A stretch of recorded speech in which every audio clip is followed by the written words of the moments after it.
नमस्कार दोस्तों, स्वागत है आप सभी का हमारे इस चैनल पे जिसका नाम है एजुकेशन पावर। एजुकेशन पावर के इस प्लेटफॉर्म पर स्वागत करते हैं हम आप सभी का, हमारे उन सभी दोस्तों का जो कंपटीशन की तैयारी करते हैं या फिर जो प्रारंभ कर रहे हैं कंपटीशन की तैयारी। ये प्रारंभिक लेवल की तैयारी हम यहाँ पे प्रारंभ करने वाले हैं। यहाँ पे मैं आज से अपने इस चैनल पे RS अग्रवाल, जी हाँ, RS अग्रवाल का जो मैथमेटिक्स आता है एस चांद पब्लिकेशन से जो आती है अंक गणित का, ये पुस्तक मैं आप सभी को दिखाना चाहूंगा। ये देखिए, यही पुस्तक है अंक गणित का, जो अभी लाल कलर में आता है। कोई बात नहीं, दोनों एक ही है, सेम टू सेम है, आप वो भी ले सकते हैं।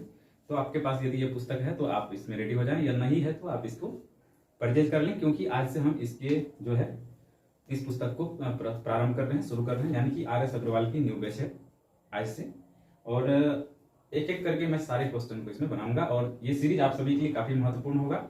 तो जितने भी छोटे भाई हमारे हैं और या फिर जो नए सिरे से जो है कंपटीशन लेवल की तैयारी करना चाहते हैं, प्रारंभिक तरीके से तैयारी करना चाहते हैं, बिल्कुल बेसिक लेवल से, तो उन लोगों के लिए ये वीडियो काफी ही महत्वपूर्ण है। उन सभी तक ये वीडियो ट्रांसफर कर दीजिए, यानी कि शेयर कर दीजिए, लाइक कर दीजिए, और आप भी चैनल को सब्सक्राइब कर लीजिए, क्योंकि इस पे आप निरंतर यानी कि लगातार रूप से एक वीडियो रोज इस पे आएंगी। इसी पुस्तक से मैं जो है बनाऊंगा। तो इसी पुस्तक को हम लोग आज शुरू करेंगे। तो सबसे पहले हम लोग इसमें जो है कौन कौन से चैप्टर हैं इसको देख लेते हैं। तो इसमें आप देखेंगे कि जो चैप्टर आपको दिखेगी संख्या पद्धति है, जो हम लोगों को थोड़ी बहुत पता है, ये बेसिक है। तो 8, 9, 10 में आप लोग पढ़े ही होंगे। महत्तम समावर्तक है, दशमलव भिन्न है, सरलीकरण, वर्गमूल और घनमूल, ये भी आप लोग पढ़े होंगे। लेकिन इसमें जितने कुछ दिए हुए हैं उन सारी चीजों को मैं यहाँ पे सॉल्व करूंगा, उन सारी चीजों को मैं यहाँ पे बनाने का प्रयास करूंगा। यहाँ देखेंगे आप तो सरलीकरण, वर्गमूल, घनमूल, औसत, संख्या पर आधारित प्रश्न, आयु संबंधी प्रश्न, इन सभी मतलब बहुत सारे इसी प्रकार के प्रश्न हैं। तो एक एक करके हम लोग शुरू करेंगे। आज जो है आप लोग एक बार फिर से पुस्तक देख लीजिए, अंक गणित का पुस्तक है, अभी लाल कलर में आता है, कोई दिक्कत नहीं, आप वो भी ले लीजिए। उसमें भी सारे जो है थॉट्स एक ही समान है, सभी एक ही प्रश्न एक ही हैं, उसमें कुछ नवीन प्रश्नों को जोड़ा जाता है। कोई बात नहीं, आप ये पुस्तक खरीद सकते हैं बाजार से, या फिर आपके पास है तो आप जो है इसका तैयारी शुरू कर दीजिए। आइए हम लोग जो है आज थोड़ी सी इसके संदर्भ में जानते हैं। तो इसके संदर्भ में यदि हम बात करें तो सबसे पहले जो इसमें दी गई है, इसमें सबसे पहले आपको जो दिया गया है प्राकृतिक संख्या और पूर्ण संख्या, जिसके कंसेप्ट आप सभी के पास होंगे। यदि नहीं है तो भी मैं यहाँ पे जो है बताने का कोशिश कर रहा हूँ कि मैं आप सभी को डिक्लेयर कर दूं।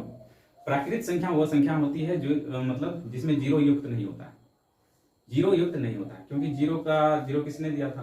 अपने यहाँ के आर्यभट्ट ने जीरो का आविष्कार किया था। मालूम है कि नहीं? आप सभी को मालूम होना चाहिए। गणितज्ञ कहे जाते थे आर्यभट्ट, उन्होंने ही जीरो को दिया था। इस पे एक गाना भी बना था, जब जीरो दिया भारत ने तो दुनिया को गिनती आई। तो उससे पहले जो संख्याएं मतलब हुआ करती थी वो प्राकृतिक संख्याएं थी, जिसमें आप 1 से लेकर के जो 9 तक की जो संख्याएं थी। तो हम लोग जो है बेस्ट हम लोग का ये कौन सा है? RS अग्रवाल का है, तो हम यहाँ लिख देते हैं RS अग्रवाल, है ना। इनको हम लोग जो है पढ़ने वाले हैं, RS अग्रवाल का मैथमेटिक्स। तो इसमें हम लोग बात करते हैं पूरी संख्या पर, इस पर बात कर लेंगे हम लोग पूरी सी संख्या पर। ये संख्या जो थी, कौन कौन सी संख्या थी? तो सबसे पहले जो संख्या चल रही थी वो कौन सी संख्या थी? प्राकृतिक संख्या, जी प्राकृतिक संख्या थी। कौन सी संख्या थी? और प्राकृतिक संख्या मतलब 1 से शुरू होने वाली संख्या, 2, 3, 4, 5, 6, 7, 8 और 9। तो ये संख्याएं पहले से चलती थी, जिसको प्राकृतिक संख्या कहते थे। और इसमें जब पूर्ण संख्या, कुछ भी नहीं करना है, याद आप सिर्फ वीडियो को देखते जाओ, एक एक कर आपके जहन में बैठता ही चला जाएगा, ऐसा वीडियो ये है। अब देखेंगे पूर्ण संख्या। तो पूर्ण संख्या जो है ये क्या है? पूर्ण संख्या कैसे पूर्ण हुई? अब देखिए हमारे सामने जो इतनी संख्याएं हैं, तो इससे ऊपर तो हम जा नहीं सकते।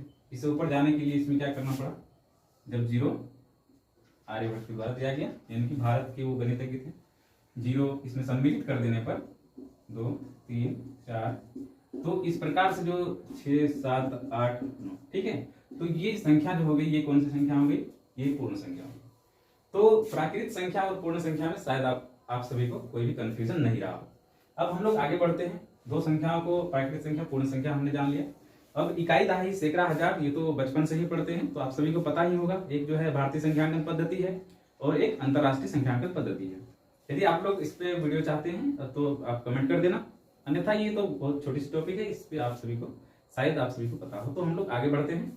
क्योंकि समय बर्बाद करना सही नहीं है। तो बेसिक कक्षा है, हम यहाँ से आप सभी को बताने का प्रयास किए प्राकृतिक संख्या, पूर्ण संख्या, और हम लोग अब जो है इसके संदर्भ में थोड़ी सी जानेंगे। संख्या के संदर्भ में ही हम लोग जान लेते हैं कि सम संख्या, विषम संख्या और अभाज्य संख्या, संयुक्त संख्या, इन सभी संख्याओं की हम चर्चा कर लेते हैं। क्योंकि हम संख्या की बात कर रहे हैं तो संख्या की चर्चा हम लोग कर लेते हैं। यहाँ देखेंगे हम थोड़ी सी जो है सम संख्या की संदर्भ में। ठीक, कौन सी संख्या? सम संख्या। तो इसके भी कंसेप्ट आप सभी के पास होंगे। जिस संख्या की इकाई जो संख्या मतलब जो संख्या 2 से विभक्त होता है वो संख्या क्या है? वह संख्या, यानी कि यहाँ पे लिख देते हैं हम 2 से विभक्त होने वाली संख्या। 2 से विभक्त होने वाली संख्या कौन सी संख्या कहलाती है? 2 से विभक्त होने वाली संख्या ही क्या कहलाती है? ये कहलाती है तो सम संख्या। ठीक है, सम संख्या कहलाती है। दिख रहा होगा? हाँ, लगता है दिख रहा होगा। ठीक, सम संख्या जो है 2 से विभक्त होने वाली संख्या क्या है? सम संख्या कहलाती है। इसमें कोई दिक्कत तो नहीं होनी चाहिए। जैसे कि यहाँ पे देखिए 4 है, क्या ये 2 से विभक्त होती है या नहीं? हो रही है। तो ये संख्या कौन सी संख्या होगी? ये संख्या सम संख्या होगी। इसी प्रकार से कोई भी संख्या दी रहे 4, 8, 5, 6, 7, 8, 9, 10, कोई भी संख्या दी हुई है, यदि वो 2 से कट रहा है तो वो सम संख्या है, नहीं कट रही है तो नहीं है सम संख्या। और इसी के आगे हम लोग देख लेते हैं विषम संख्या को। विषम संख्या कौन सी हो जाएगी? सम का विपरीत विषम हो जाएगा। तो जिस संख्या में 2 से पूरा भाग नहीं लगे या फिर जो संख्या 2 से नहीं कटे वो संख्या कौन सी संख्या कहलाएगी? वही संख्या कहलाएगी विषम संख्या। यानी कि 2 से विभक्त नहीं होने वाली संख्या। ठीक है, 2 से विभक्त नहीं होने वाली है ना संख्या क्या कहलाएगी? यही कहलाएगी आपकी विषम संख्या। तो विषम संख्या कहलाएगी। देखिए जैसे यहाँ पे 3 है, सपोज देख 3 है, तो क्या 2 से इसमें भाग लगाते हैं तो ये कटता है? नहीं कटता है, ये नीचे शेष बच जाता है। हालांकि ये सभी जो तथ्य है ये सब आप लोग पढ़े होंगे 9, 10, 6, 7, 8, 9, 10। कोई बात नहीं, जो है हम लोग यहाँ पे बेसिक से बात कर रहे हैं, इसलिए हम लोग इसकी चर्चा यहाँ पे कर लेते हैं। तो सम संख्या और विषम संख्या के संबंध में आप सभी के सारे जो है जितने भी आपके अंदर जो संशय था उस सारे हट चुके होंगे। अब हम लोग चलते हैं थोड़ी सी अभाज्य संख्या और संयुक्त संख्या की ओर कि अभाज्य संख्या और संयुक्त संख्या क्या होता है। काफी बच्चों को देखा गया है कि 10th 11th तक वो अभाज्य संख्या और जो है संयुक्त संख्या को नहीं समझ पाते हैं। तो हम लोग यहाँ पे देखने का प्रयास करते हैं थोड़ी सी अभाज्य संख्या और अभाज्य संख्या, और दूसरा बात करेंगे संयुक्त संख्या। अभाज्य संख्या की परिभाषा क्या होगी? जिस संख्या के केवल 2 अपवर्तक होते हैं। जैसे ही मैंने ये लाइन बोला इसमें अपवर्तक आ गया। अब अपवर्तक को भी जानना जरूरी है। अपवर्तक क्या होता है? अपवर्तक होता है जैसे हम किसी भी अंक का गुणनखंड कर देते हैं, वह उसका अपवर्तक कहलाता है। जैसे हम यहाँ पे 4 या फिर 8 कुछ भी ले लेते हैं और इसको इस प्रकार से हम तोड़ते हैं, तो ये तीनों जो है 2 गुना 2 गुना 2, ये क्या है? ये इसका गुणनखंड है। तो यही गुणनखंड जो होता है यही क्या होता है? यही अपवर्तक कहलाता है। ठीक है, अपवर्तक 2 चीजें होती है, अपवर्तक और अपवर्ती। ठीक है, तो यहाँ पे हम लोग अपवर्तक की बात कर रहे हैं, अपवर्त की बात नहीं कर रहे हैं। ठीक है, अपवर्त या गुणज इसको कह सकते हैं, या फिर इसको हम लोग क्या कर सकते हैं? अपवर्तक या गुणनखंड। ठीक है, अपवर्तक या गुणनखंड एक होता है, अपवर्त या गुणज एक होता है। गुणज मतलब क्या? जैसे 2 है तो 2 की यदि गुणज की बात करें तो 2 दूनी 4, 2 तिया 6, 2 चौके 8, यानी इसका गुणज जो आगे बढ़ता जाता है आप जहां तक ले जाओगे ये इनके गुणज कहलाएंगे, यानी अपवर्त कहलाएंगे। लेकिन जब अपवर्तक की बात करेंगे तो अपवर्तक और गुणनखंड दोनों सेम होता है, हम लोग इस प्रकार से निकाल सकते हैं। ठीक है, तो यहाँ पे हम बात कर रहे हैं अभाज्य संख्या की जिस संख्या के केवल 2 अपवर्तक होते हैं। क्या होते हैं? 2 अपवर्तक होते हैं, वही संख्या अभाज्य संख्या कहलाती है। जब जिसके 2 अपवर्तक होते हैं वो अभाज्य कहलाएंगे। तो जो इससे ज्यादा इसमें होंगी वो क्या कहलाएंगे? वही संयुक्त संख्या कहलाएगी या भाज्य संख्या कहलाएगी। भाज्य संख्या या संयुक्त संख्या से कर सकते हैं। ये अभाज्य संख्या है। जैसे मान के चलिए मैं यहाँ पे लिख लेता हूं 2। अब आप ही बताओ कि 2 में किस किस संख्या से भाग लग सकता है? कौन कौन सी संख्या इसको जो है विभक्त कर सकती है? आप कहोगे 1 करेगी विभक्त, 2 करेगी विभक्त, क्या और कोई ऐसी संख्या है जो इस 2 को विभक्त कर पाए? नहीं है। आपके पास इसके कोई जवाब नहीं है, मतलब है ही नहीं, अब कोई संख्या नहीं है। अब चलिए एक और ले लेते हैं, 3 को ले लेते हैं। ये किन किन जो है संख्याओं से कट सकता है बताइए। 1 से कट सकता है, 3 से कट सकता है, कट सकता है ना। तो ये जो आप संख्याएं देख रहे हैं 2, 3, इस प्रकार से जितनी भी आपके पास संख्याएं हैं, यदि उनके गुणनखंड में मात्र 2 ही चीज आते हैं, अर्थात अपवर्तक कितने हो, 2 ही हो, तो वो क्या कहलाएंगे, वह कहलाएंगे आपके अभाज्य संख्या। समझ में आ गई होगी आप सभी को। और हम चर्चा कर देते हैं थोड़ी सी भाज्य संख्या।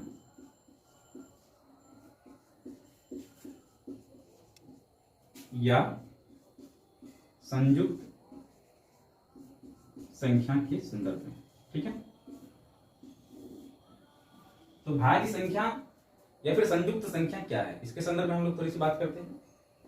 तो मैंने आपको बताया जिस संख्या की केवल 2 अपवर्तक होते हैं, गुणनखंड होते हैं 2, वो कौन सी संख्या कहलाती है, अभाज्य संख्या कहलाती है। और जिस संख्या के 2 से अधिक गुणनखंड हो जाए वो संख्या कौन सी संख्या कहलाएगी, वह संख्या संयुक्त संख्या कहलाएगी, ठीक है। तो हम लोग यहाँ पे देखेंगे अभाज्य संख्या को हमने देखा। अब संयुक्त संख्या यानी कि 2 से जिसमें अधिक अपवर्तक होने चाहिए। जैसे मान के चलिए एग्जाम्पल के थ्रू हम लोग ले लेते हैं 4 गुण। अब बताओ ये कौन कौन अंकों से विभक्त होगी, तो आपका उत्तर होगा 1 से, बिल्कुल 1 से कटने वाला है। कोई भी संख्या, दुनिया की कोई संख्या 1 से कटेगी, 0 को छोड़कर। तो 4 जो है 1 से विभक्त होगी, 2 से विभक्त होगी। अब आप कहोगे अब किस चीज से विभक्त होगी, बताओ 4 से विभक्त होगी कि नहीं होगी। तो ये जो संख्या है, ये जो संख्या है, इसकी अपवर्तक की संख्या कितनी हो गई, 3 हो गई। और जिसके 2 होते हैं वही कहलाते हैं अभाज्य संख्या। इसके 2 से अधिक हो गए तब ये क्या कहलाएगा, ये कहलाएगा संयुक्त संख्या। कौन संख्या कहलाएगी, संयुक्त संख्या। तो इस प्रकार से हमने जानने का प्रयास किया संख्या के अंदर प्राकृत संख्या, पूर्ण संख्या और सम संख्या के संदर्भ में। 2 से जो पूरा पूरा विभक्त होता हो वो सम संख्या है, और जो 2 से पूरा पूरा विभक्त नहीं होता हो विषम संख्या है। अभाज्य संख्या जिसके केवल 2 अपवर्तक होते हैं, केवल 2, याद रखना केवल 2। एक तो एक होगा, दूसरा वो स्वयं होगा, ठीक है। एक से कटेगा और दूसरा स्वयं से विभक्त होगा, तो वह कौन सी संख्या हो जाएगी, अभाज्य संख्या हो जाएगी। और भाज्य संख्या या संयुक्त संख्या की बात करते हैं तो इसमें हम लोग देखते हैं कि जिस संख्या के जी हाँ, जिस संख्या के 2 से अधिक अपवर्तक यानी गुणनखंड होते हैं। गुणनखंड निकालने के लिए मैंने बताया है, 2 से अधिक जिसके होते हैं वो कौन सी संख्या कहलाती है, भाज्य संख्या या संयुक्त संख्या कहलाती है। कौन सी संख्या कहलाती है, भाज्य संख्या या संयुक्त संख्या कहलाती है।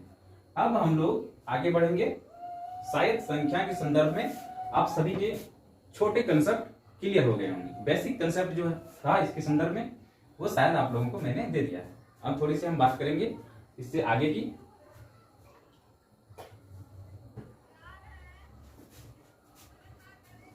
तो इससे आगे की हम थोड़ी सी बात कर लेते हैं।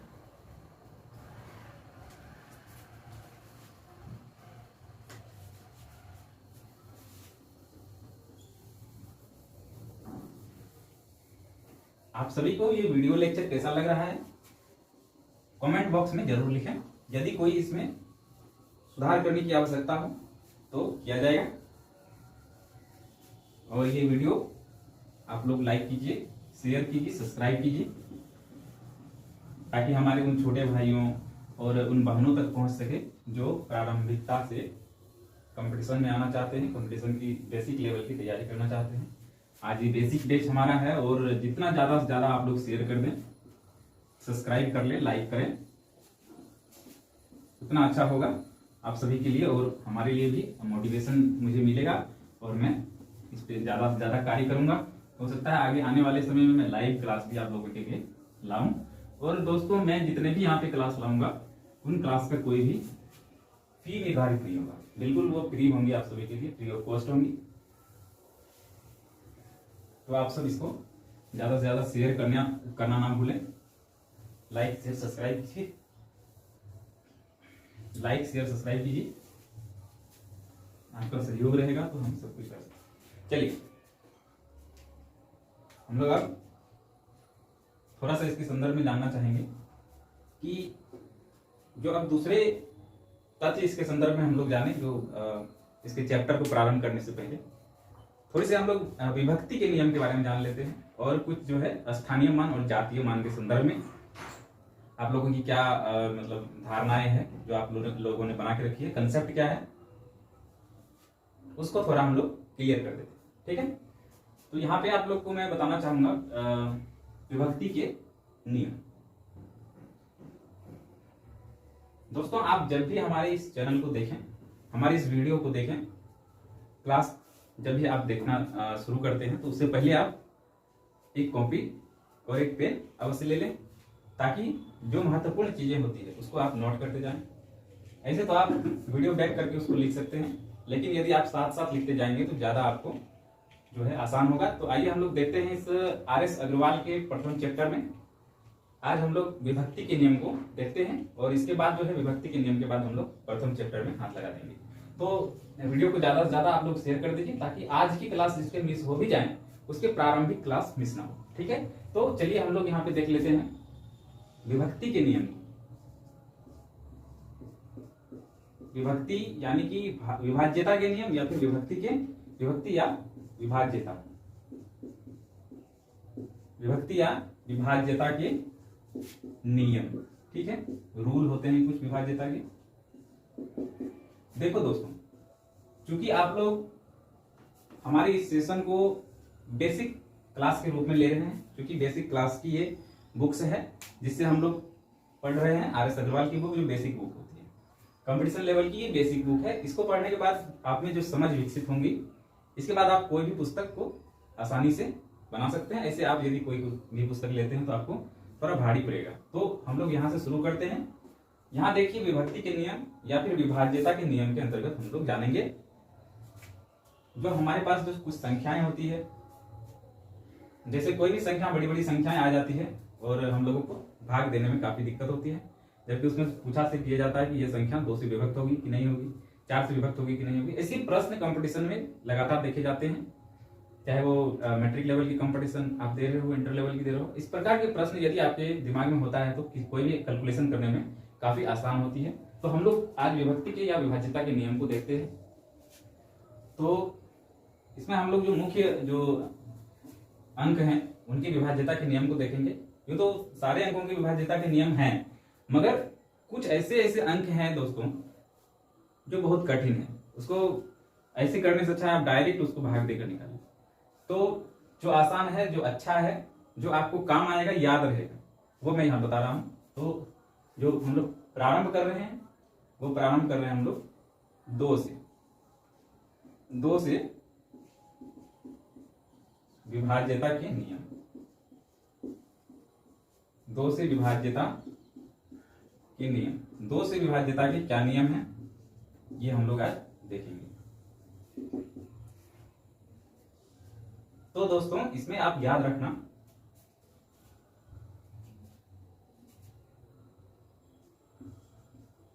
जिस संख्या के, आप लोग चाहें तो नोट कर सकते हैं अपने कॉपी में, जिस संख्या के इकाई स्थान पर, थोड़ा स्पीड लिखना होगा दोस्तों, क्योंकि धीरे धीरे लिखने से भी अच्छा नहीं होगा, फिर टाइम हम लोगों का गैर हो जाएगा।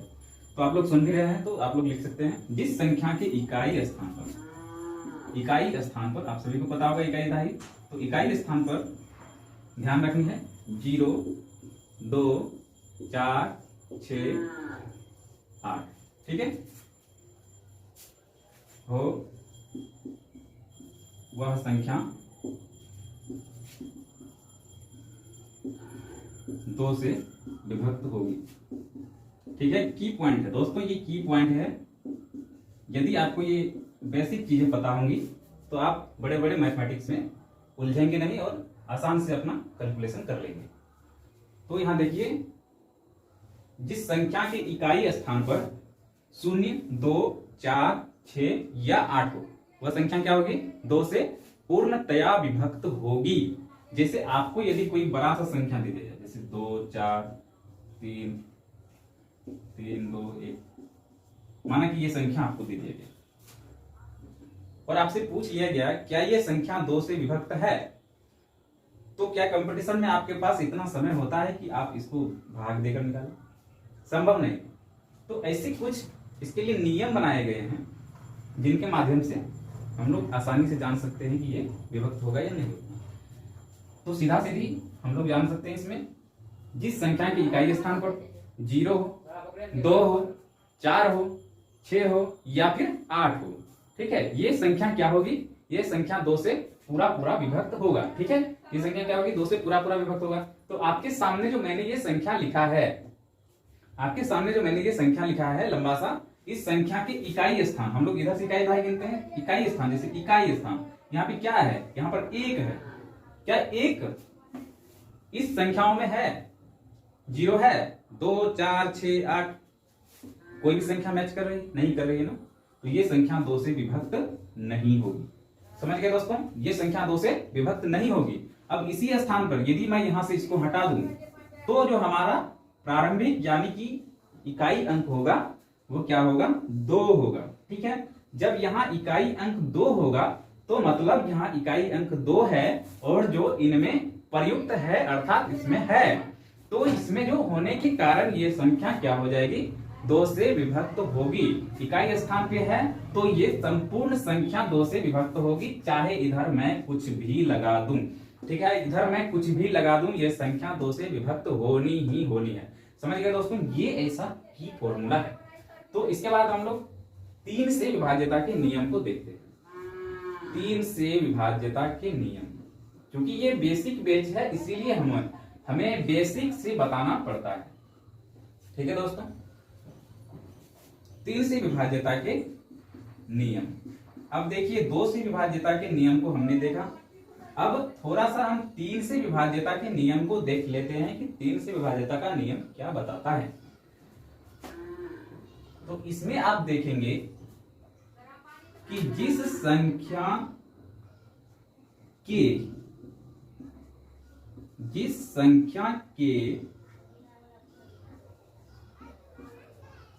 सभी अंकों का योग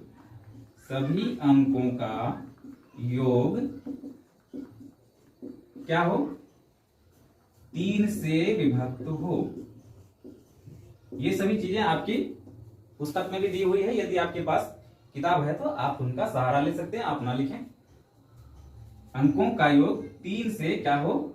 विभक्त हो, तो वह संख्या क्या होगी? 3 से विभक्त होगी। ठीक है, अब हम इसके एग्जाम्पल की ओर थोड़ा चलते हैं। माना कि मैंने ये एग्जाम्पल ले लिया, 4, 2, 4, 4 ये संख्या। अब हम लोग को जानना है कि ये संख्या 3 से विभक्त होती है या नहीं होती है। तो कैसे जानेंगे? हम लोग को जोड़ना है, 4 जोड़ 2 जोड़ 4 जोड़ 4। मैं तो यहां पर लिख रहा हूं, लेकिन आप लोग को लिखना नहीं है, आप लोग मन ही मन इसको कैलकुलेट कर ले। जैसे 4 2 6, 6 4 10, 10 4 14। अब बताओ 3 के पहाड़ा में कहीं भी 14 है? नहीं है ना, तो ये संख्या 3 से विभक्त नहीं होगी। ठीक है, लेकिन दोस्तों यहां पर कितना हुआ था? 14। यदि यहां पर 1 आ जाए या फिर और कुछ आ जाए और इसको यदि हम मिलाकर जोड़ते हैं तो हमें जो प्राप्त होता है, क्या प्राप्त होता है? 15। ठीक है, 15 प्राप्त होगा। जैसे ही 15 इसके जोड़ में प्राप्त होगा और ये जो है 15 3 से कट जाता है। ये 3 से कट जाता है, इसका मतलब है कि ये संख्या भी 3 से कटेगा ही कटेगा। ठीक है दोस्तों, उम्मीद करते हैं ये सभी चीजें आपको विस्तार पूर्वक समझ में आ रही होंगी। अब हम लोग चलते हैं थोड़ी इससे आगे। 3 से विभाज्यता के नियम हो गए। अब देखते हैं हम लोग थोड़ा सा 4 से विभाज्यता के नियम। ये क्या बताते हैं?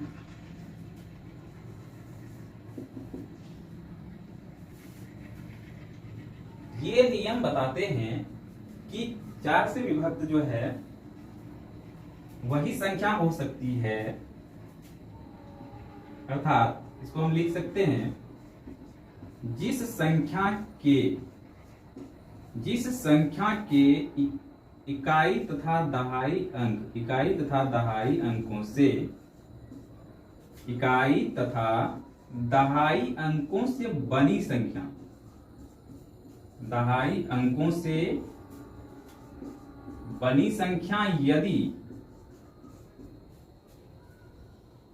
बनी संख्या, यदि क्या होती है, 4 से विभाजित होती है तो, 4 से विभाजित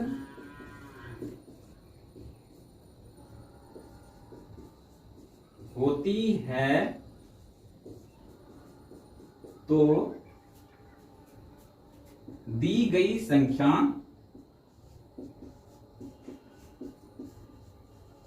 चार से पूर्णतया विभक्त होगी। ये बताता है 4 के विभक्ति का नियम। ठीक है, थोड़ा इसकी एग्जाम्पल के अंदर भी हम लोग चलेंगे। 4 से विभाज्यता के नियम क्या बताते हैं, जिस संख्या के इकाई तथा दहाई अंकों से बनी संख्या। ये 2 चीजें आप ध्यान में रखना, इकाई तथा दहाई अंकों से बनी संख्या। जैसे हम यहां पर लिख लेते हैं 3, 2, 4, 2, 4।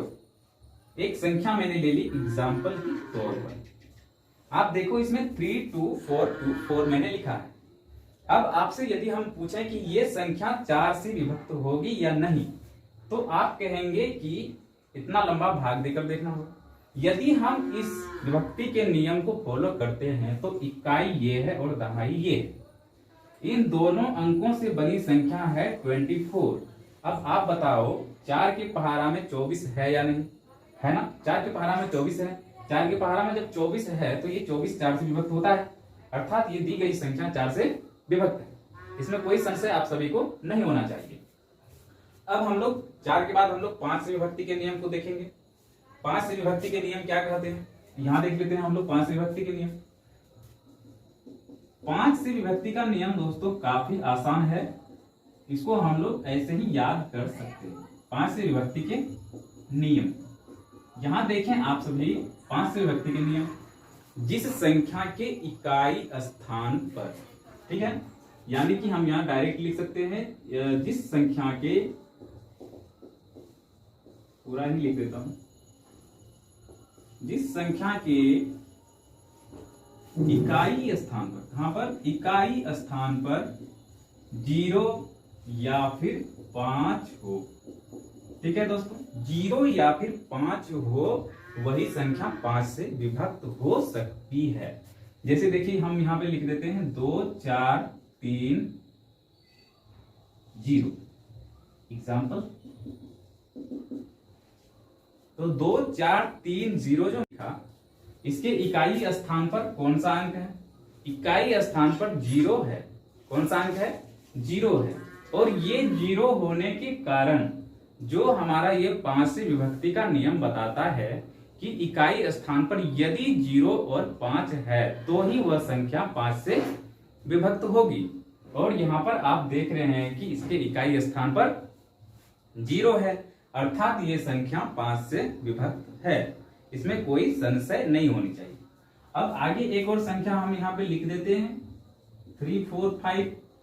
अब बताओ कि इसके इकाई स्थान पर 0 है, नहीं है, 5 है। नियम क्या कहता है, जिस संख्या के इकाई स्थान पर 0 हो या फिर 5 हो, वही संख्या 5 से विभक्त होगी। और ये संख्याएं इसकी रूल को फॉलो कर रही है, अर्थात ये संख्या भी 5 से विभक्त है। शायद आप सभी को यहां तक समझने में कोई दिक्कत नहीं हुई होगी। ठीक है दोस्तों, तो इस वीडियो को आप लोग ज्यादा से ज्यादा शेयर करो, लाइक करो, सब्सक्राइब करो और छोटे भाइयों तक पहुंचाओ, छोटे बहनों तक पहुंचाओ, जो प्रारंभिक स्तर से गांव में या फिर कहीं पर रह करके वो तैयारी करना चाहते हैं। क्योंकि इंटरनेट हर जगह पे उपलब्ध है, तो आप इसको ज्यादा से ज्यादा शेयर करें, लाइक करें, सब्सक्राइब करें और कमेंट बॉक्स में लिखें कि वीडियो लेक्चर कैसी है, क्या इसे थोड़ा फास्ट किया जाए या फिर इसे और स्लो किया जाए, या फिर इसमें हम कोई ऐसे तथ्य को छोड़ रहे हैं उसे भी सम्मिलित किया जाए। आप अपने सुझाव को यदि लिखेंगे तो हमें उसे दूर करने में आसानी होगी और हम लोग जो है इस वीडियो लेक्चर को आगे बढ़ाते रहेंगे। तो दोस्तों, हमारी इस वीडियो को देखने के लिए आप सभी का बहुत बहुत धन्यवाद। आप सभी का जो ये प्रतियोगिता के क्षेत्र में जो जर्नी है काफी अच्छा रहेगा यदि आप हमारे इस चैनल को सब्सक्राइब करते हैं, लाइक करते हैं, शेयर करते हैं। तो वीडियो को देखने के लिए हमारे सभी दर्शकों का, सभी छोटे भाइयों बहनों का दिल से हार्दिक स्वागत है, धन्यवाद है। और आज का वीडियो लेक्चर यहीं रोकते हैं और अगले वीडियो लेक्चर में मिलते हैं हम लोग। तब तक के लिए जय हिंद, जय भारत।